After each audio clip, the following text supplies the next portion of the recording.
Kemudian ada menjaga akal. Ya. Bagi siapapun yang menghilangkan akalnya dengan minum khamr atau narkoba, maka di situ ada hudud yang harus ditegakkan. Kemudian juga adalah menjaga jiwa dan juga menjaga darah dengan adanya hukum kisos bagi siapapun yang sewenang-wenang membunuh orang lain tanpa ada alasan yang dibenarkan. Dan yang kelima itu sekali lagi adalah hukum menjaga agama. Dan menjaga agama adalah dengan syariat berjihad. Nah, jadi ini ummahat fillah wal akhwat, maka sebagaimana perbuatan membunuh orang lain membuatnya diancam oleh Allah, maka begitu pula merampas harta orang lain. Demikian juga mencela orang lain. Maka kenapa kemudian dalam dalam Al-Qur'an itu Al-Humazah itu berhubungan dengan surah Al-Asr. Jadi urutannya itu adalah setelah surat Al-Asr, ya. Ada hubungannya, ya. Hubungannya adalah kalau di surat Al-Asr itu membahas tentang kerugian yang digapai dan didapat oleh manusia. Innal insana lafi khusr, ya. Bahwa sesungguhnya manusia itu dalam kerugian. Maka dalam surah Al-Humazah disebutkan bahwa orang-orang yang terjerumus dalam mengumpat dan mencela orang lain itulah orang-orang yang merugi. Nah, akhwat wal ummahat fillah rahimakumullah, kita akan masuk satu persatu di setiap ayat di surah Al-Humazah ini. Allah Subhanahu wa taala berfirman, "Wailul likulli humazatil lumazah." Celaka bagi setiap pengumpat dan pencela. Di kalangan para ahli tafsir terdapat dua pendapat tentang makna wail. Yang pertama itu adalah salah satu nama lembah, wadin fi jahannam. Salah satu nama lembah di neraka jahannam. Jadi di antara nama-nama lembah yang ada di neraka, salah satunya adalah neraka wail.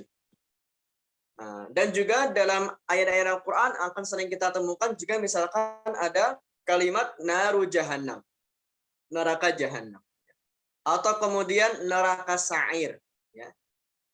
Atau juga ada neraka neraka hutomah tadi. Dalam surah Al-Mudatsir juga ada neraka sakor dan sebagainya, ya. Nah, wail sendiri adalah salah satu nama lembah yang ada di neraka jahanam. Ini yang pertama. Kemudian yang kedua, kalimat wail itu adalah mempunyai makna celaka, dan itu disebutkan dalam Imam Al-Qurtubi dalam tafsirnya mengatakan ada 3 makna dengan istilah wail itu. Yang pertama itu adalah berarti kehinaan, al-khizyu. Yang kedua itu adalah al-azab, yaitu azab. Dan yang ketiga itu adalah al-halakah, atau kebinasaan. Nah, jadi ada 3 makna yang disebut Imam Al-Qurtubi dalam tafsirnya. Al-khizyu, kehinaan, al-azab, azab, dan al-halakah, kebinasaan. Ini makna wail yang disebutkan oleh beliau dalam tafsirnya Imam Al-Qurtubi. Ya. Jadi ketika Allah mengatakan wailun, celaka, maka terkumpul padanya 3 kecelakaan, yaitu kehinaan, azab, dan juga kebinasaan. Maka binasanya mereka adalah akan dilemparkan ke dalam neraka jahanam, yang kemudian itu dengan disebut nama lembah tadi. Nah, kemudian para ahli tafsir juga membedakan makna humazah dan makna lumazah. Sebagian ulama mengatakan bahwa humazah itu berkaitan dengan qaul, dengan perkataan. Jadi kita merendahkan orang lain, atau bahkan kita menghibahi orang lain, menyebutkan kejelekan-kejelekan orang, itu yang kemudian dengan ucapan-ucapan kita. Ya. Itu makna humazah. Jadi termasuk di antaranya adalah ghibah, ya. Itu juga adalah masuk dalam kategori humazah. Merendahkan, mencela orang lain dengan langsung lewat perkataan kita, ya. Itu makna humazah. Nah, adapun makna lumazah berkaitan dengan celaan langsung di hadapan orang lain. Jadi kalau humazah tadi bisa jadi dia ada di hadapan kita atau tidak ada di hadapan kita. Tapi kalau lumazah itu biasanya langsung di hadapan orang yang dengan kita mencela orang itu lewat perbuatan atau lewat karakter yang ada dalam diri orang lain itu. Misalkan contoh, ya. Kita melihat atau ingin menjatuhkan seseorang karena dia pincang misalkan, ya kan? Maka kita meniru-niru gaya pincangnya dia di hadapannya atau mungkin di hadapan orang lain juga. Ketika orang itu secara verbalnya, bicaranya dia tidak lancar, terbata-bata, ya kan? Maka misalkan gagap misalkan ya. Nah, kita mengikuti pembicaraan dia dengan cara yang gagap ya. Karena mempunyai niat untuk menjatuhkan dia, ya. Merendahkan dia dan meremehkan dia dan ingin mencelanya. Nah, itu makna lumazah. Ya. Nah, maka disebutkan di ayat ini, wailul likulli humazatil lumazah, sungguh celaka binasa bagi orang-orang yang merendahkan orang lain dengan celaan dan umpatan, baik ada orangnya di hadapan atau tidak ada.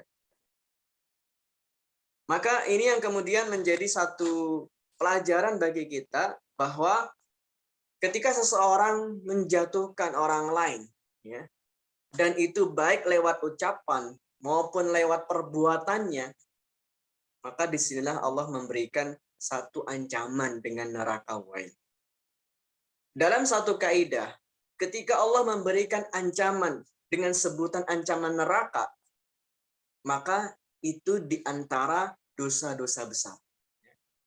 Jadi di antara ciri-ciri dosa besar, itu adalah ketika Allah menyebut langsung hukumannya di dunia dan hukumannya dia di akhirat. Allah menyebut itu.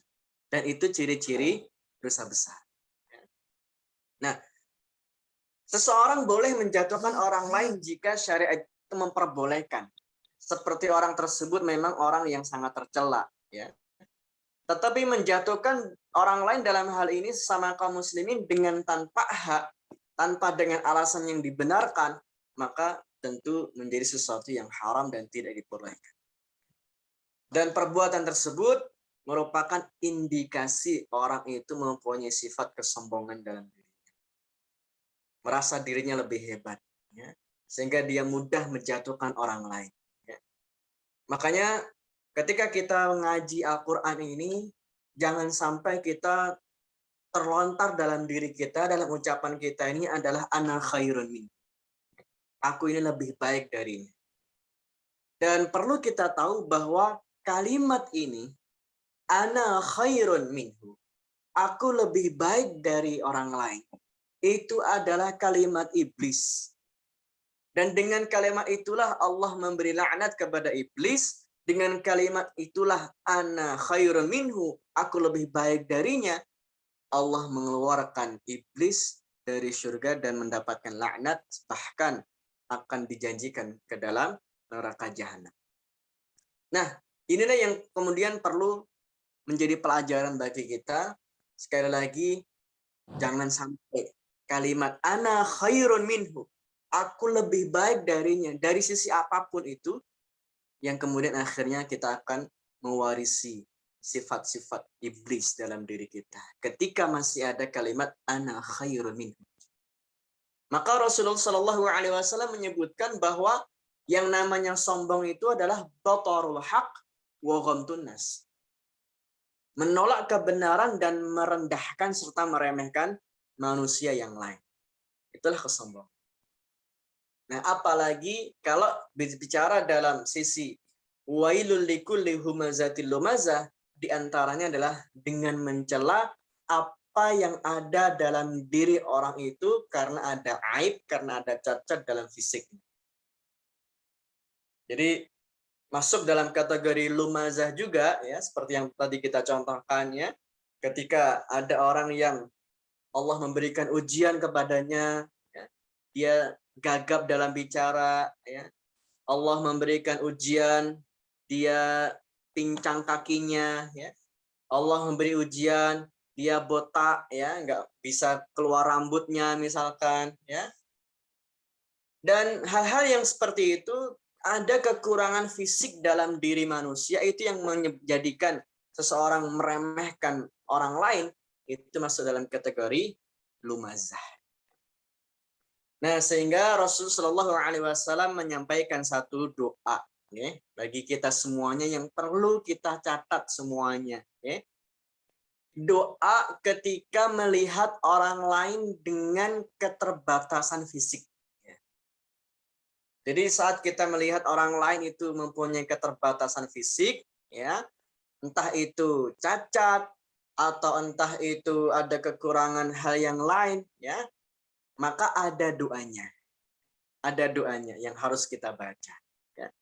Apa doa yang Rasulullah sampaikan adalah Alhamdulillahilladzi afani mimma ibtalaka bihi wa faddalani ala katsirin mimman khalaqa tafdila. Nah, ini doanya.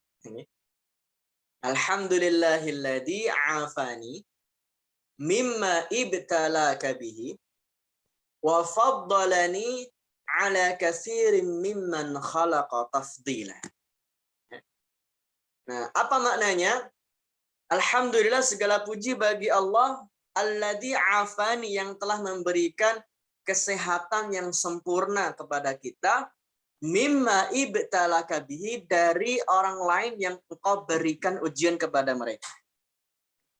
Wa faddalani dan Allah lah yang telah memberi kelebihan, keutamaan kepada kita ala katsirin mimman khalaqa di atas kebanyakan manusia yang lain.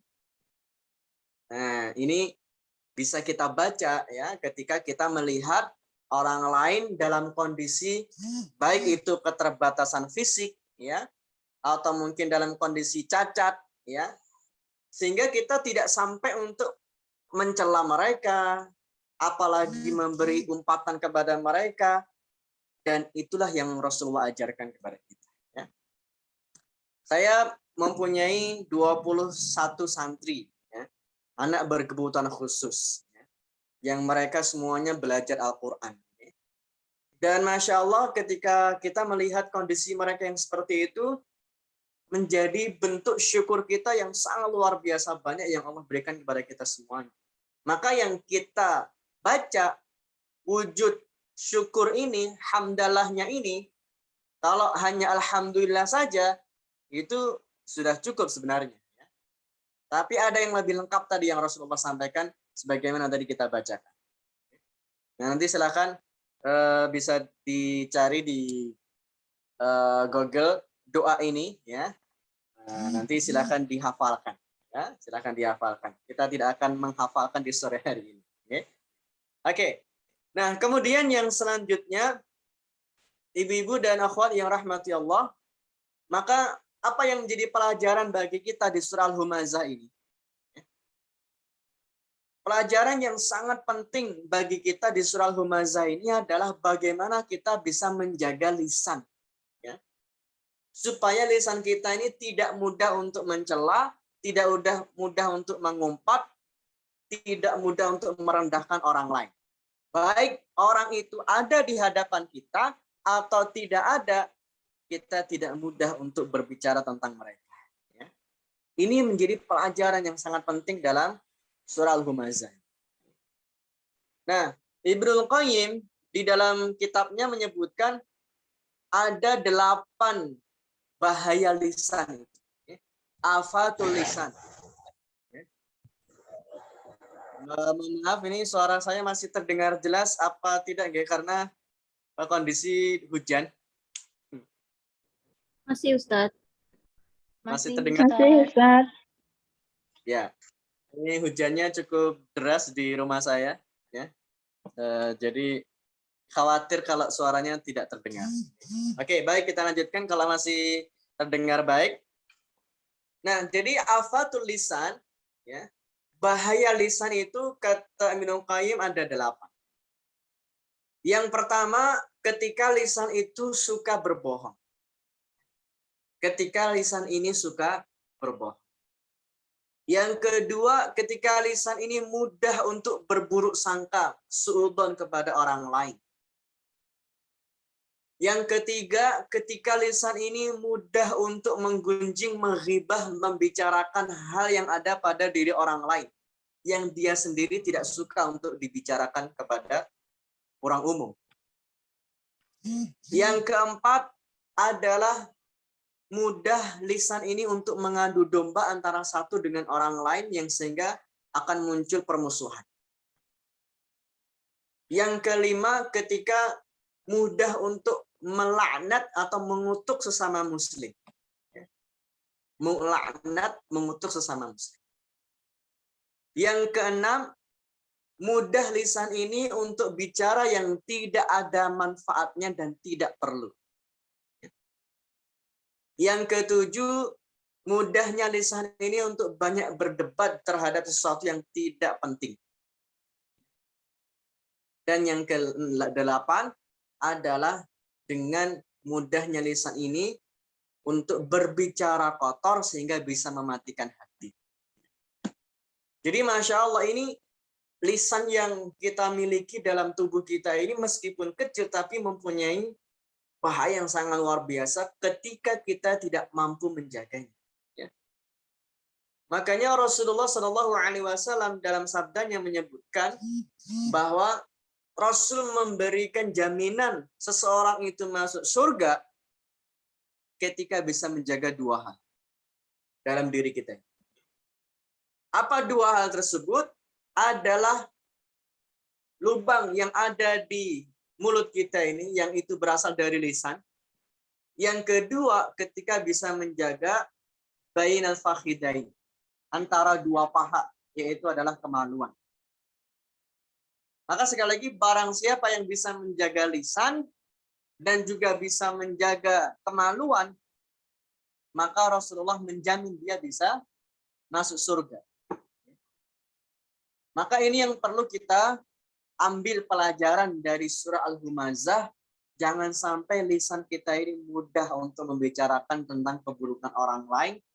Dengan 8 hal yang tadi kita sampaikan, afatul lisan yang sering dikeluarkan oleh lisan kita, entah itu menggibah, menggunjing, mengadu domba, bicara yang tidak perlu, mencela, dan sebagainya. Ini yang perlu kita ambil hikmahnya.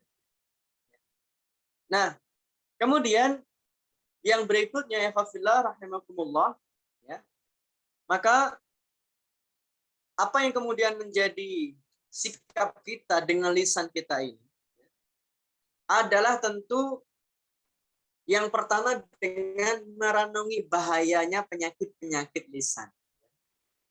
Bahayanya penyakit-penyakit lisan. Ya.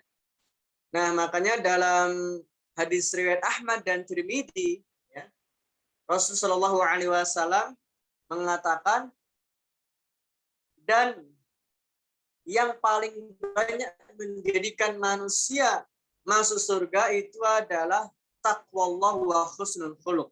Takwa kepada Allah dan akhlak yang baik. Nah, ketika Nabi ditanya apa yang membuat manusia itu mudah untuk masuk neraka, maka Rasulullah mengatakan mulut dan kemaluan. Hadis riwayat Ahmad dan Tirmidzi. Maka yang pertama kali yang harus kita sikapi adalah kita perlu menghayati dan merenungi bahaya penyakit-penyakit lisan. Yang kedua adalah dengan merenungi keutamaan dan pentingnya menjaga lisan.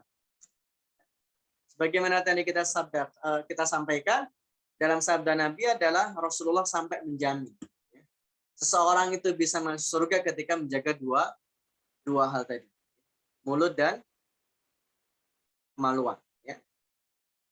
Kemudian yang berikutnya adalah menjadikan lisan ini untuk terus kita berzikir kepada Allah supaya menjadikan diri kita ini lebih banyak amal timbangan kebaikannya daripada keburukan kita menghina, meremehkan dan berbicara tentang orang lain.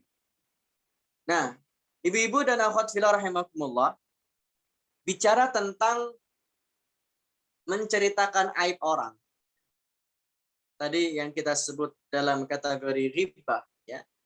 Ketika membicarakan keburukan atau yang ada pada diri orang lain, tapi orang itu tidak suka untuk dibicarakan, maka termasuk dalam hal yang riba.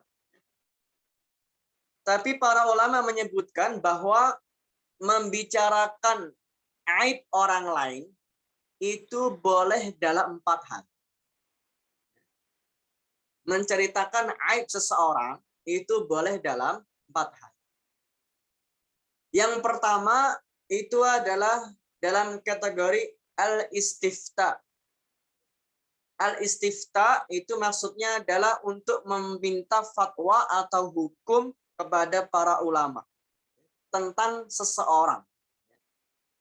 Jadi misalkan contoh, ketika ada seorang istri mempunyai seorang suami yang jarang sholatnya, ya kan? Dan juga mungkin jarang untuk memberikan nafkah kepada keluarganya. Maka ketika si istri ini menyampaikan kepada seorang ustadz atau mungkin bahkan seorang hakim menceritakan keburukan suaminya, ya, maka dalam kategori yang seperti ini masih dalam hal yang dibolehkan. Ustadz, ini suami saya ini jarang sholat, ya. Kemudian juga bahkan tidak memberikan nafkah kepada saya. Kira-kira saya harus seperti apa? Saya harus bagaimana? Bagaimana hukum suami saya yang seperti ini? Nah, maka yang demikian ini tidak masuk dalam kategori riba. Ya. Jadi masih boleh dalam hal kita mencari satu hukum kepada seseorang dengan menceritakan aib seseorang. Ini yang pertama. Yang kedua, menceritakan aib orang lain itu boleh dalam kategori al-istinsah. Istinsah dari kalimat nasihat. Jadi untuk memberikan nasihat atau meminta nasihat. Misalkan contoh nih, ketika ada seorang akhwat ya ingin melamar atau mungkin dilamar ya, biasanya dilamar ya. Seorang akhwat dilamar oleh seorang ikhwan misalkan. Maka si akhwat ini mencoba untuk meminta nasihat kepada orang lain yang tahu siapa sih si fulan itu, si laki-laki itu. Maka dia mencoba untuk mencari informasi, meminta nasihat. Kira-kira gimana ya dengan si fulan ini? Oh, si fulan ini orang yang kita mintai untuk dimintai nasihat atau bercerita tentang kondisi fulan tadi, laki-laki tadi, ketika menceritakan, oh dia itu orangnya suka main, ya kan? Dia orang itu ya kalau sholat ya telat-telatan, nggak, ya jarang ngaji dan sebagainya. Ngajinya pun juga masih belepotan misalkan, ya kan? Nah ini boleh. Jadi memberikan keterangan karena ingin memberikan satu nasihat dan itu memberikan pertimbangan kepada si wanita tersebut supaya nantinya jangan sampai ketika sudah menikah ada penyesalan di dalam mengarungi rumah tangganya. Nah, itu boleh. Itu boleh. Kita menceritakan dalam kekurangan-kekurangan yang ada dalam diri seseorang ya, karena dalam kondisi tertentu. Jangan sampai ketika kayaknya dilihat dari luar kayaknya soleh nih, ya kan? Dari pakaian bajunya kayaknya juga wah pakai baju koko terus gamisan pecian, tapi ternyata ya bacaannya masih salah-salah, kemudian sholatnya masih juga telatan, ya, kemudian mungkin kekurangan yang lain ada dalam dirinya, itu ketika diceritakan itu masih dalam batasan yang boleh. Ya. Ini yang kedua. Yang ketiga, boleh menceritakan kekurangan seseorang itu dalam hal untuk meminta petunjuk, atau namanya dalam istilah Arabnya adalah al-istirsyad. Al-istirsyad dari kata rasyid, petunjuk, ya. Jadi meminta petunjuk. Misalkan contoh ini. Contoh nih. Kita ingin mencari seseorang. Misalkan sebut saja, misalkan kita ingin mencari yang namanya Pak Ahmad. Jadi kita mencari Pak Ahmad di sebuah masjid, dan ternyata ketika kita bertanya kepada orang-orang di masjid itu, yang namanya Ahmad itu ternyata nggak hanya 1-2. Mungkin ada 5 atau mungkin bahkan 7 orang yang ternyata nama sama Ahmad juga. Nah, untuk supaya kita memberikan petunjuk yang lebih jelas lagi, dengan kita menyebut apa yang ada dalam dirinya meskipun itu dalam bentuk kekurangan, supaya lebih jelas dan lebih detail kita memberikan petunjuk kepada orang tadi yang mencari. Dengan kita mengatakan, oh itu loh Mas Ahmad yang botak, ya, yang botak, atau itu loh yang kakinya pincang, ya. Nah, itu boleh. Dengan menyebutkan kekurangannya, bahkan itu adalah aib bagi dirinya, tapi dalam rangka untuk memberikan petunjuk yang jelas. Karena biasanya namanya Ahmad itu banyak, gitu ya. Nama Ahmad itu banyak. Maka kita menyebutkan lebih detail dengan menyampaikan kekurangan atau bahkan aib yang ada pada diri orang tersebut. Ini yang ketiga. Yang keempat, boleh kita menceritakan kekurangan seseorang itu dalam hal kunyah wal alqab. Kunyah itu nama julukan seseorang. Nama julukan seseorang. Seperti halnya tadi, misalkan tadi kita ingin mencari seseorang, ya, atau mungkin kita ingin mencari alamat rumah, ya. Namanya yang kita cari ini misalkan namanya Pak Joko, Pak Joko. Nah, ternyata dalam satu RT itu atau di satu gang itu, ya, Pak Joko itu yang mempunyai nama itu ada 3 misalkan. Ada 3 nih. Nah, maka ada yang namanya Pak Joko yang dia jualan beras, ya. Ada yang namanya Pak Joko yang dia jualan kambing misalkan. Satunya Pak Joko dengan profesi yang berbeda. Nah, maka ketika kita menyebut dan ingin mencari tahu, karena yang kita inginkan itu adalah Pak Joko yang jual kambing misalkan, dengan kita menyebut rumahnya Pak Joko kambing mana ya? Nah, itu istilah kunyah. Jadi dengan orang itu ridho terhadap nama julukan itu. Kan biasanya itu ada dalam masyarakat kita juga demikian. Ya. Jualannya sapi, jadi akhirnya ada kata sapi di belakang namanya. Ada yang jualan beras, akhirnya ditambahin kata beras di belakang namanya. Nah, ketika orang ini ridho, dan itu masih dalam hal yang dibolehkan. Jadi menceritakan kondisi seseorang itu dengan kekurangan-kekurangan. Jadi 4 hal, ya, dalam kondisi tertentu menceritakan aib, kekurangan seseorang itu dibolehkan. Nah, kemudian yang selanjutnya, ibu-ibu dan akhwat fillah rahimakumullah, masuk ke ayat yang kedua. Alladzi jama'a malau wa 'addada. Bahwa orang-orang yang sering mengumpat, orang-orang yang sering mencela dan merendahkan orang lain itu biasanya adalah mereka mempunyai karakter yaitu mengumpulkan harta dan menghitung-hitungnya. Jama'a malan wa 'addada. Selalu menghitung-hitung harta dan mengumpulkannya.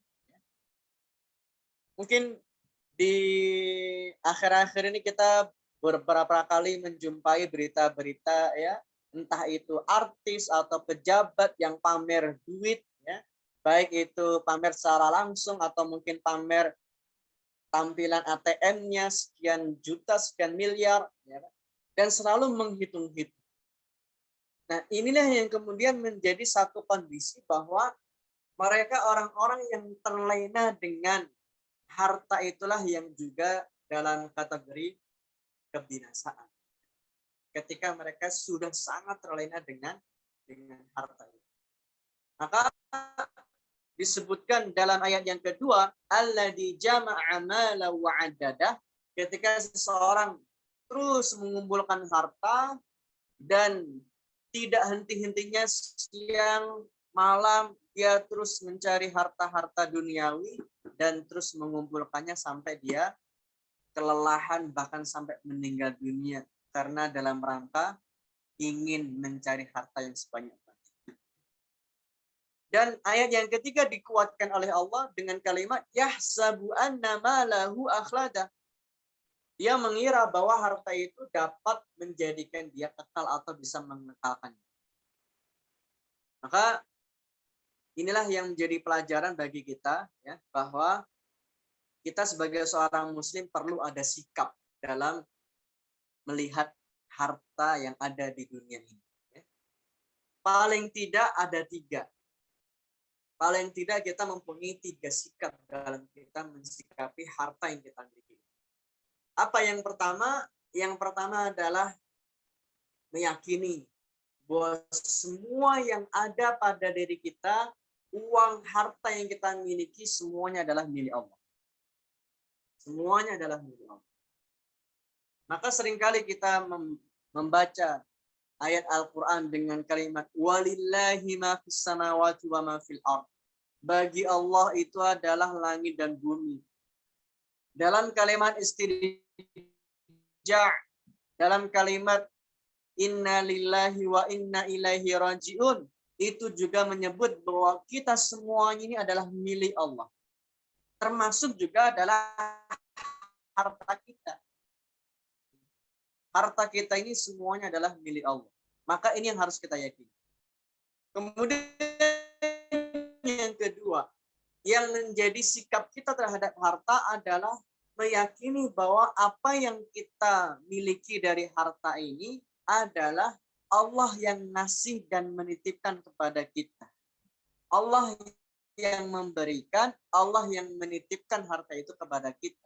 Bukan semuanya kembali kepada kita, tidak. Seperti hanya kisah Qarun. Qarun ketika mempunyai harta yang begitu banyak, dia mengatakan innama utituhu ala ilmin indi. Sesungguhnya harta yang aku miliki ini adalah karena ilmuku, karena kerja kerasku, karena aku orang hebat. Ini yang dikatakan Qarun. Sehingga ucapan yang seperti ini adalah ucapan-ucapan yang mengandung kufur nikmat. Maka saat kita mendapatkan nikmat, harta berlimpah, ya, kemudian anak-anak pintar-pintar, ya, mungkin diri kita juga secara karir bisa sukses, sehingga kita jangan sampai keluar kalimat inilah saya, ini loh saya hebat, ini semua karena kerja kerasku, ini semuanya karena ilmu. Tidak. Bahwa sesungguhnya kalimat yang seperti itu adalah kalimat yang sama yang pernah diucapkan oleh Qarun, dan dengan kalimat itu Allah menenggelamkan Qarun beserta harta-hartanya.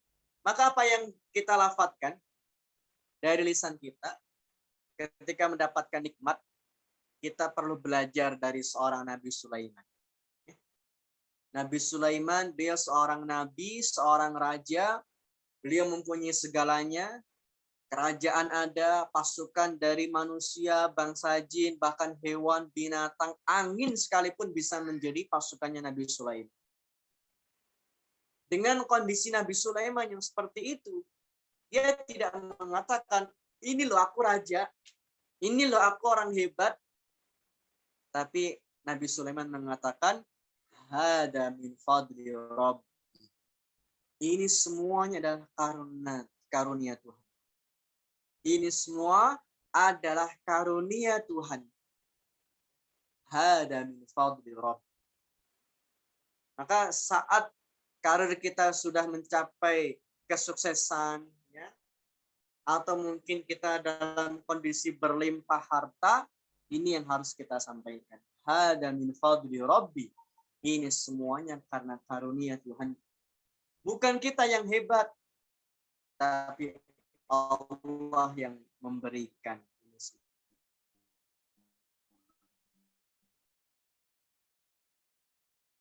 Biasanya ibu-ibu ketika ngomong cerita tentang anaknya, pinter-pinter, ranking 1 terus, nilainya 100 terus, ya nggak pernah dapat nilai 9, 8, rankingnya 1 terus, nilai 100. Biasanya ada kesombongan dalam diri seorang ibu dengan mengatakan, ya siapa dulu ibunya, kan? Siapa dulu nih ibunya? Ya. Maka ini satu ungkapan yang kurang tepat, ya. Sehingga yang perlu kita lontarkan dari lisan kita adalah hada min fadli Rabbi. Ini semuanya karena karunia Tuhan. Nah, kemudian yang ketiga, sikap yang harus ada pada diri kita melihat harta yang ada di dunia ini adalah bagaimana kita mendapatkannya dan kemana kita menyalurkannya. Karena itulah yang nanti akan menjadi pertanyaan di hari kiamat. Sebelum Allah bertanya sesuatu yang lain, dalam hadis itu disebutkan, ada 4 hal yang Allah akan tanya dalam diri kita. Sebelum kaki kita menginjakkan hari kiamat, maka 4 pertanyaan yang Allah ajukan. Yang pertama tentang masa muda kita. Bagaimana kita menghabiskan. Yang kedua tentang usia kita semuanya dari akhir balik sampai kita wafat. Bagaimana kita menggunakan usia-usia kita. Yang ketiga tentang harta yang kita miliki. Bagaimana kita mendapat dan kemana kita menyalurkan. Dan yang keempat tentang ilmu. Apa yang sudah kita dapat dan sejauh mana kita mengamalkan ilmu yang kita dapatkan. Inilah ukhwat fillah rahimakumullah, hal yang perlu kita sikapi tentang harta yang kita miliki di dunia. Nah, kemudian yang selanjutnya di ayat yang keempat Allah Subhanahu wa taala mengatakan kalla la yumbadanna fil hutamah. Sekali-kali tidak, pasti dia akan dilemparkan ke dalam neraka hutamah. Nah, ayat berikutnya dikatakan wa ma adraka mal hutamah, dan apa neraka hutamah itu? Dalam Al-Qur'an, ibu-ibu yang dirahmati Allah dan akhwat fillah, kita akan menemukan kata hutamah di dalam ayat Al-Qur'an itu hanya di surat ini saja. Tidak ada kata hutamah di surat-surat yang lain. Hanya ada di surah Al-Humazah saja Allah menyebut dengan kalimat hutamah. Nah, maka al-hutamah ini dalam bahasa Arab dari kalimat tahtim yang mempunyai makna adalah menghancurkan. Maka ketika Allah mengatakan wa ma adraka mal hutamah, apa yang kalian tahu tentang neraka hutamah itu berarti adalah neraka yang ketika sudah memberikan siksaan kepada penghuninya akan menghancurkan semua anggota tubuhnya dan semuanya akan terbakar hingga bahkan masuk ke dalam organ-organ yang bagian dalam. Ya. Maka di ayat yang tadi kita sebut dalam surah Al-Humazah di ayat selanjutnya dikatakan narullahil muqadah allati tattali'u 'alal afidah. Hutamah itu adalah neraka yang menyala-nyala dan yang sampai masuk ke dalam hati manusia. Jadi sampai bagian dalam bagian diri manusia. Itulah neraka hutamah. Jadi dengan kalimat narullahil muqadah, api neraka yang itu pada asalnya sudah sangat panas, lalu dinyalakan dan dipanaskan lagi selama 1000 tahun oleh Allah. Kemudian dipanaskan lagi selama 1000 tahun hingga api terus menjadi hitam karena saking panasnya, dan api tersebut disiapkan untuk orang-orang yang humazah dan lumazah. Dan kita mendengar dan membaca dalam riwayat Nabi bahwa panasnya api neraka jahanam itu adalah 70 kali lipat dibanding panasnya api yang ada di dunia. Sepanas-panasnya api di dunia bisa melelehkan besi, ya, bisa menghancurkan semuanya, maka itu ternyata baru 1/70-nya. Ya. Baru 1/70. Dan panasnya neraka jahanam 70 kali lipat dari panasnya api yang ada di dunia. Masya Allah. Maka di ayat yang berikutnya, ayat yang ke-8 disebutkan, innaha alaihim muqsadah. Dan sungguh api itu ditutup rapat dalam diri mereka. Artinya Allah menutup rapat neraka sehingga dia tidak mungkin untuk bisa keluar dari api neraka itu. Dalam surah Al-Maidah ayat yang ke-37 disebutkan, yuriduna ay yakhruju minan nar wa ma hum bikharijin minha. Mereka ingin keluar dari neraka tapi tidak akan pernah bisa keluar dari sana. Itulah balasan bagi orang yang humazah dan lumazah dan jama'a malan wa addad. Dan yang terakhir di ayat yang ke-9 Allah menyebutkan fi 'amadin mumaddadah, sedangkan mereka itu diikat pada tiang-tiang yang panjang di dalam neraka hutamah tersebut. Jadi ada dua pendapat di kalangan para ulama tentang maksud mumaddah ini, ya, tentang maksud tiang-tiang yang dipanjangkan ini. Pendapat yang pertama, sebagian ulama mengatakan bahwa setelah neraka jahanam ditutup, Allah akan mendatangkan tiang-tiang yang panjang untuk menutup neraka agar neraka tersebut seakan-akan semakin sulit untuk terbuka. Ini penafsiran yang pertama. Penafsiran yang kedua, sebagian ulama yang lain mengatakan maksudnya adalah orang-orang kafir yang masuk ke neraka jahanam akan dibakar dalam keadaan dililit dengan besi panjang di tangan dan kaki mereka. Sehingga meskipun dia tidak langsung dibakar, tapi dililit dengan besi yang panjang, dan itu adalah bisa menyerap hawa panas yang ada di sekelilingnya, maka itu pun juga akan menjadikan dia tersiksa di setiap detiknya di neraka jahanam. Nah, itulah ibu-ibu dan akhwat fillah rahimakumullah, pembahasan kita tafsiran di surah Al-Humazah ini. Dan yang menjadi poin terakhir, kesimpulannya dari surah Al-Humazah ini menjadi pelajaran bagi kita adalah bagaimana untuk kita selalu menjaga lisan kita ini.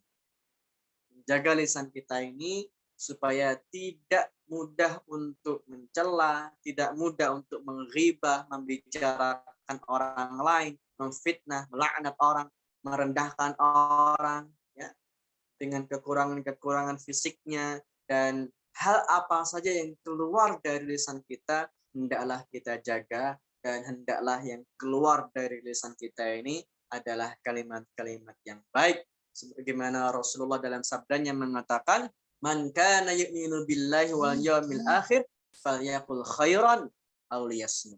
Barang siapa yang beriman kepada Allah dan hari akhir, maka berkatalah dengan perkataan yang baik atau diam.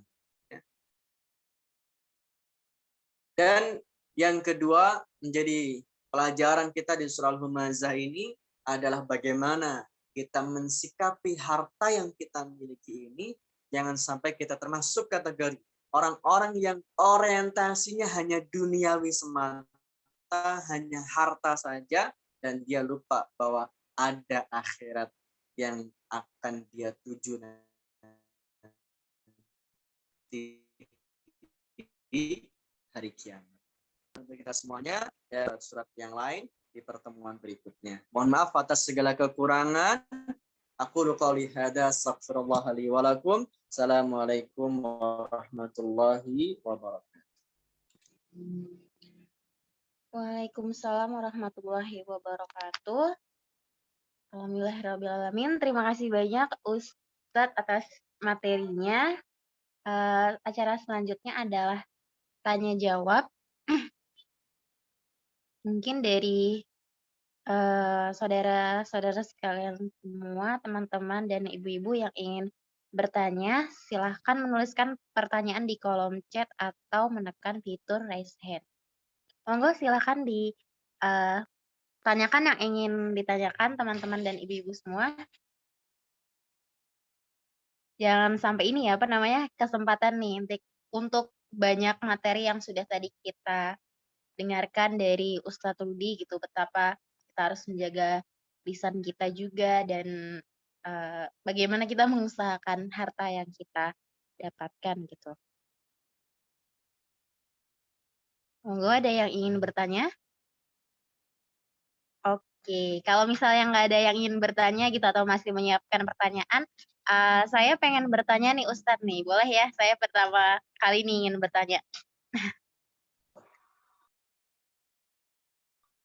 Enggak, silakan. Oke, jadi sebenarnya perkenalkan saya Sakti Octavia, biasa dipanggil Sakti Ustadz.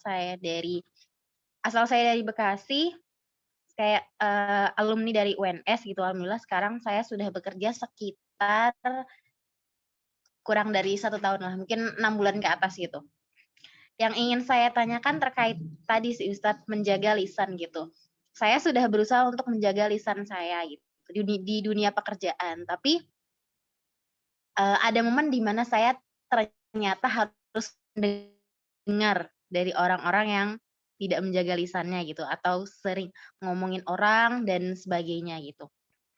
Di tempat kuliah dulu bisa nih untuk bilang sama teman-teman, "Oh jangan ngomongin orang ya," gitu. Tapi sekarang ketika di dunia pekerjaan saya nggak bisa Ustadz. Maksudnya gimana ya kalau misalnya kita tidak mengiyakan curhatan teman si A yang lagi ngomongin si C, nanti dalam kelompok itu mungkin bisa jadi saya yang akan direndahkan gitu. Nah, saya sering dilema gitu Ustadz, maksudnya gimana ya posisi saya, walaupun saya mengiyakan di depan yang curhat ini, yang ngomongin orang ini, tapi sebenarnya saya ya udahlah nggak peduli gitu, ya udah itu urusan mereka gitu.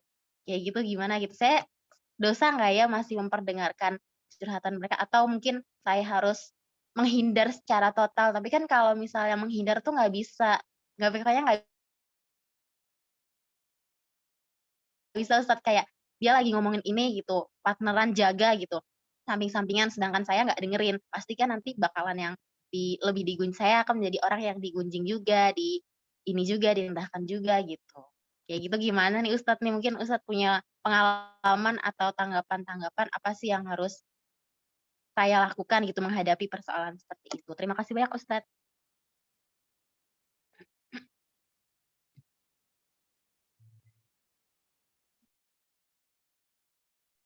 Ya, dalam kondisi yang demikian, ketika ada majelis-majelis riba ya, majelis riba, ada majelis ilmu, ada majelis riba. Jadi ketika ada majelis-majelis riba, ketika seseorang menceritakan tentang kondisi orang lain yang sebenarnya kondisi itu tidak suka untuk diceritakan, disampaikan, kita yang memberikan nasihat dengan konsekuensi yang kita terima tentunya. Namanya amar ma'ruf nahi mungkar pasti mempunyai konsekuensi. Kalau hanya mengajak kebaikan, insya Allah konsekuensinya ringan gitu ya. Tapi kalau nahi mungkar, ini konsekuensinya banyak musuh. Kalau nahi mungkar, mencegah kemungkaran, itu konsekuensinya adalah banyak musuh. Makanya dalam surah Al-Muzammil ketika Allah mengatakan wasbir 'ala ma yaqulun, ya. Wahjurhum hajran jamila.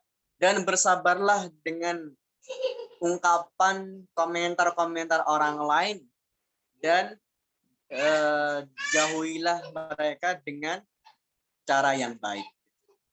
Jadi yang pertama tentu memberikan nasihat. Yang kedua, kalau ternyata belum bisa juga adalah paling tidak kita tidak ikut campur dalam majelis itu.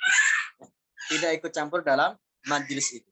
Nah, yang ketiga, jadi yang tadi kita sampaikan sesuai dengan tema yang ada, boleh menceritakan kekurangan seseorang itu dalam rangka untuk meminta nasihat atau satu hukum. Kalau hanya sekedar cerita-cerita saja,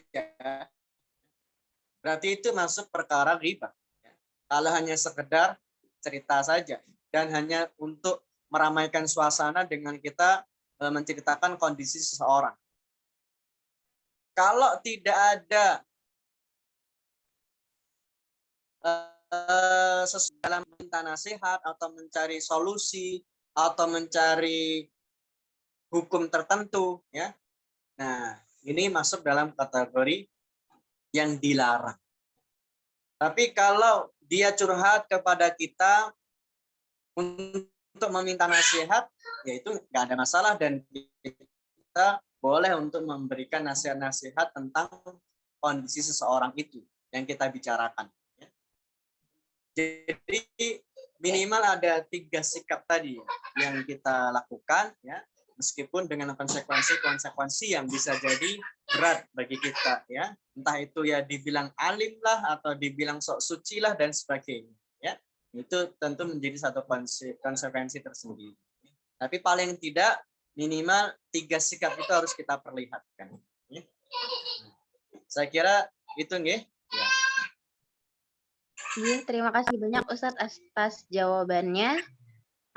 Ini ada yang 2 pertanyaan masuk nih, izin saya bacakan Ustadz. Yang pertama dari Teguh S. Saraswati. Ustadz, basa-basi untuk menjaga perasaan lawan bicara itu hukumnya bagaimana? Apakah dibolehkan? Monggo langsung dijawab nih Ustadz. Langsung saya jawab nih. Kalau yang penting bahasa basinya itu adalah tidak mengandung kedustaan. Seringkali kita basa-basi kedustaan. Basa-basi dengan kita untuk dalam rangka menjaga keharmonisan, entah itu persahabatan, persaudaraan, pertemanan, itu silakan selama tidak melanggar syariat tadi, selama tidak membicarakan orang lain, dan selama bahasa-bahasanya itu tidak mengandung kedustaan. Nah, apalagi orang Jawa nih, seringkali basa-basi, tapi ternyata ya hanya sekedar basa-basi gitu ya. Ya seringkali kita contohkan, monggo mampir Bu, ya. Dihampiri betulan ternyata jadi repot. Hanya sekedar basa-basi, ya kan? Dihampiri beneran repot, ya kan? Nah, maka ini yang menjadi pelajaran juga nih. Jadi kalaupun harus berbahasa basi, dalam bahasa Arab itu namanya mujamalah, mujamalah. Jadi mujamalah itu dari kata jamil. Jamil itu artinya indah, ya. Jadi menampakkan kata-kata yang indah sehingga untuk mengharmoniskan kondisi dan hubungan. Nah, jadi boleh selama tidak mengandung kedustaan. Nah, seringkali ya gitu. Bahasa-bahasanya orang Jawa itu ada unsur dustanya. Nah, baik, monggo berikutnya. Berikutnya dari Ibu Ulfa, Ustadz batasan gibah seperti apa Nji? Masih menyambung dengan case pertama. Misal saya pengajar, kadang ada murid kami yang bermasalah, tidak lulus mata kuliah tertentu, tidak lulus-lulus kuliahnya, dan seterusnya, lalu menjadi pembicaraan di antara pengajar. Awalnya niat kami mencari solusi, tapi saya rasa lebih banyak ke membicarakan kekurangan yang merembet ke komen-komen miring. Jika dikat, sulit, kadang jadi bahan arisan. Monggo Ustadz, tanggapan ini seperti apa? Ya, dalam kondisi seperti ini juga seorang pengajar, dosen, atau pengelola sebuah lembaga pendidikan dan sebagainya, tentu juga dia selain mengetahui kelebihan juga otomatis mengurangi kekurangan. Bukan mengorek-orek dan bukan menggoreng-goreng kekurangan yang ada di hadapan khalayak, tapi untuk mencari solusi tadi. Kalau mencari kekurangan yang ada pada diri mahasiswa kita dalam rangka mencari solusi, oh si fulan ternyata begini dan seterusnya, maka itu silahkan. Nah, kalaupun harus menyebut kondisi orang itu untuk menjadi bahan pelajaran mahasiswa yang lain yang harus disampaikan oleh kita adalah dengan tidak menyebut nama. Dengan tidak menyebut nama. Kalau kita ingin memberikan pelajaran kepada mahasiswa kita yang lain, jangan sampai seperti si fulan, ya. Jadi jangan sampai kita menyebut nama.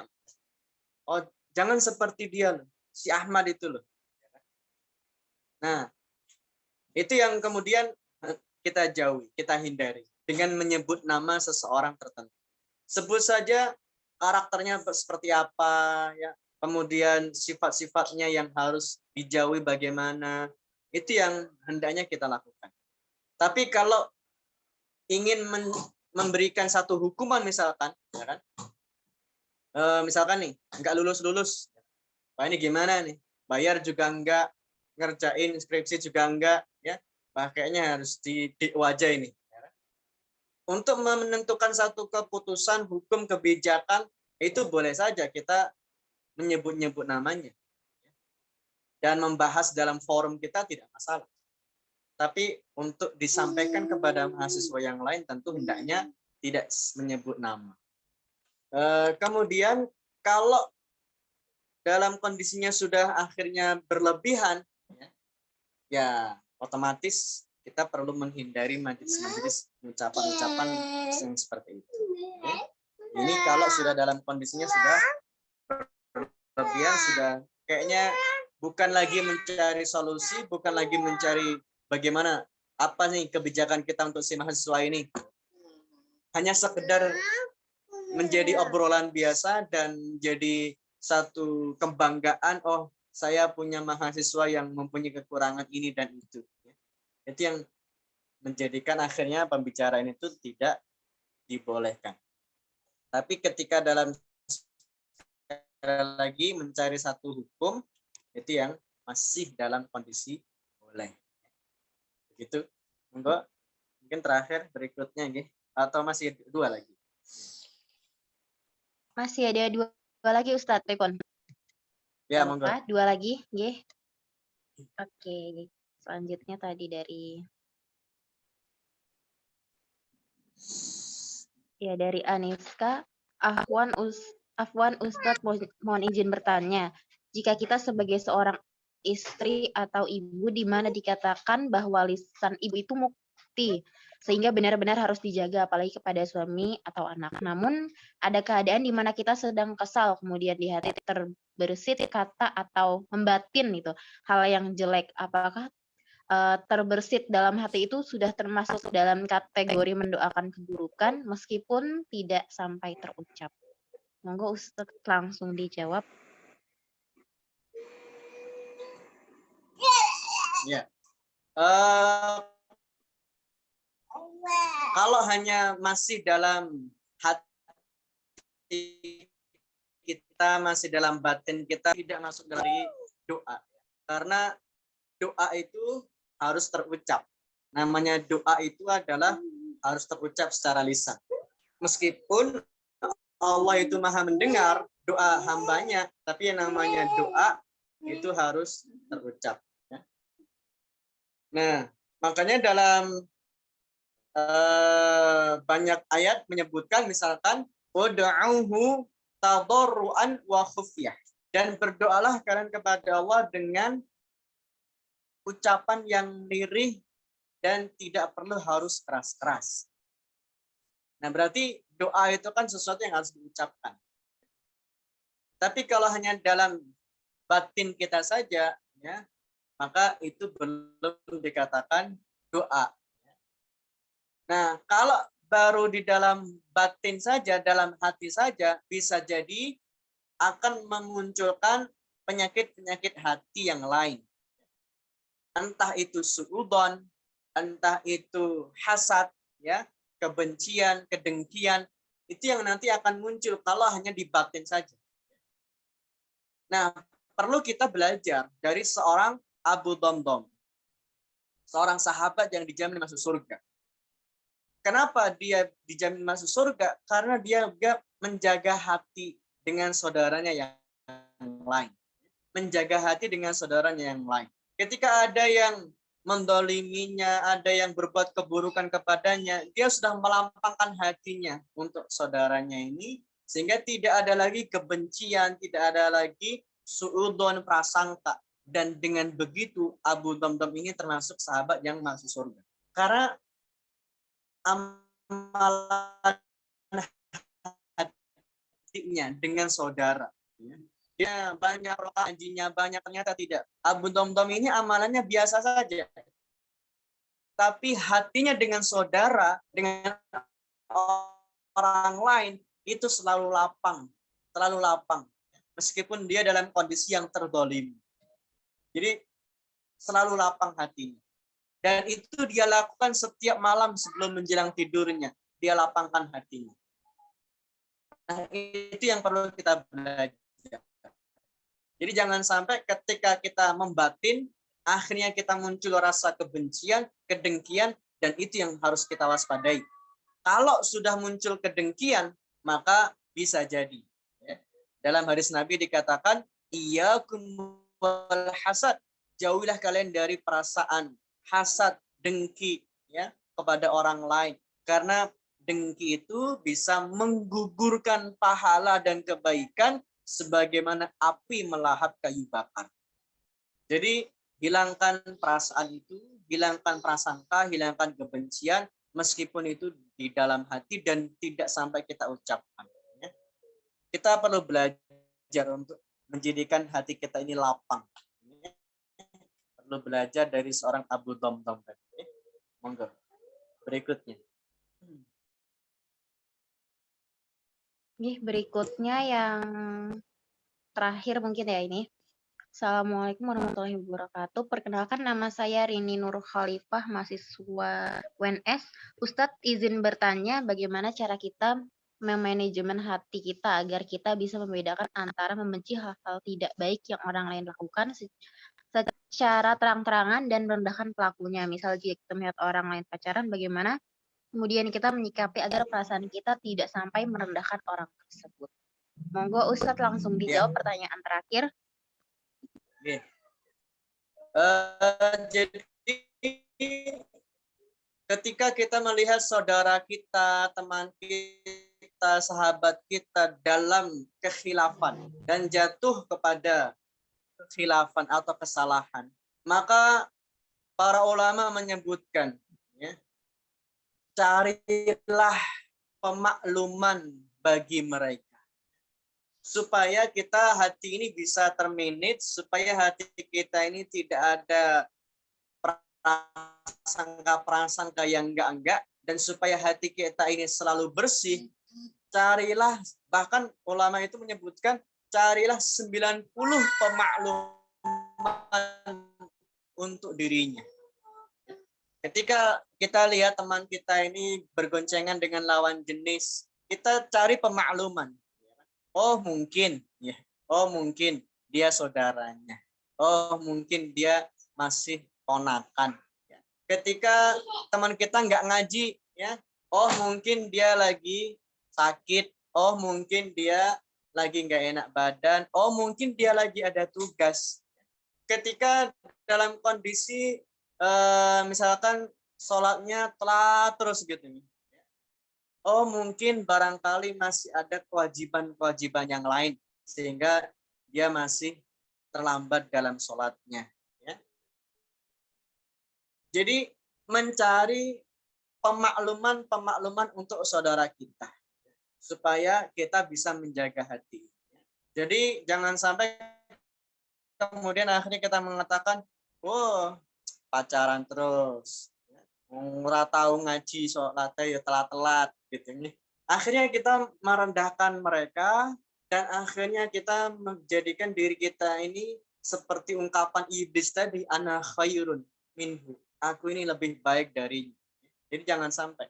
Maka Imam Hasan al-Basri menyebutkan kalau kita melihat orang yang dia usianya lebih di bawah kita, ya, usianya di bawah kita, maka kita mengatakan dalam diri kita, Masya Allah, dia dosanya lebih sedikit daripada kita. Ya. Kalau kita melihat orang yang usianya sudah dewasa dari kita, meskipun dia sepertinya ya banyak kekurangan, banyak khilaf, banyak dosa misalkan, ya kan? Oh, Masya Allah, dia usianya sudah dewasa, Islamnya duluan mereka daripada kita, Islamnya sudah duluan mereka daripada kita, ya. Dan mungkin bahkan pengalamannya lebih banyak, maka semoga saja kebaikan-kebaikannya yang mungkin kita tidak tahu itu juga tentu lebih banyak daripada kita. Nah, seperti itu yang seharusnya kita sikapi dalam diri kita ini. Melihat para pendosa, ya, kita lihat, Masya Allah, mungkin diri kita ini kita yang salah mungkin, ya. Mungkin kita yang salah karena kita nggak pernah memberikan nasihat kepada mereka. Jadi jangan sampai kita langsung, wah mereka para pendosa, mereka suka minum khamr, berzina macam-macam. Kita lihat diri kita. Oh mungkin ini kesalahan saya. Karena kita belum memberi nasihat, belum mengajak dia, belum merangkul mereka. Nah ini yang perlu kita sikapi. Itu yang disampaikan Imam Hasan al-Basri kepada kita semua, ya, supaya hati kita ini tetap terjaga, ya, dan tidak muncul kebencian, prasangka buruk, dan bahkan hasad sehingga akhirnya kebaikan itu hilang sedikit demi sedikit dari dalam diri kita. Demikian yang bisa kami jawab. Mohon maaf kalau ada kekurangan. Terima kasih banyak Ustadz. Alhamdulillahirabbil alamin. Sedari tadi kita sudah mendengarkan materi dari Ustadz Rudi, juga tadi partisipan semua yang ada di sini sungguh Masya Allah sekali ya, pertanyaan-pertanyaannya sangat aktif-aktif juga gitu. Jadi semoga tadi yang sudah mendapatkan jawaban gitu maupun yang tadi mendengarkan pertanyaan dan jawaban dari Ustadz, kita bisa mempraktekannya dengan mudah gitu. Allah membuat kita, langkah kita gitu untuk bisa lebih manajemen hati dengan baik, itu berlapang dada juga untuk meneguhkan kita dalam keislaman. Karena sudah jam 17.09 juga, kalau memang sudah tidak ada yang ingin ini lagi ya, ditanyakan lagi, kita cukupkan untuk agenda kita kali ini. Terima kasih banyak Ustadz Rudi Hartanto atas materinya dan sudah meluangkan waktunya gitu di sore hari ini bersama kami. Juga terima kasih juga atas partisipan semua teman-teman dan ibu-ibu. Walaupun di tengah kesibukannya semoga tetap mendengarkan ya sedari tadi gitu agar materi-materi yang disampaikan itu dapat kita ambil hikmahnya. Saya tutup dengan hamdalah, alhamdulillahirabbil alamin. Mari kita beristighfar sebanyak-banyaknya, istighfar atas semua kekurangan-kekurangan kita gitu yang perlu kita perbaiki, atas setiap langkah yang telah kita ambil juga gitu ya. Semoga kedepannya kita bisa jadi lebih baik lagi. Astagfirullahaladzim, astagfirullahaladzim. Mari kita tutup dengan doa kafaratul majelis. Subhanakallahumma bihamdika asyhadu an la ilaha illa anta astaghfiruka wa atubu ilaik. Sekian dari saya sebagai MC pada kegiatan sore hari ini. Kurang lebihnya mohon maaf. Wassalamualaikum warahmatullahi wabarakatuh. Waalaikumsalam. Waalaikumsalam. Terima kasih, Ustaz. Jazakumullah khairan. Assalamualaikum warahmatullahi wabarakatuh. Jazakallah khair.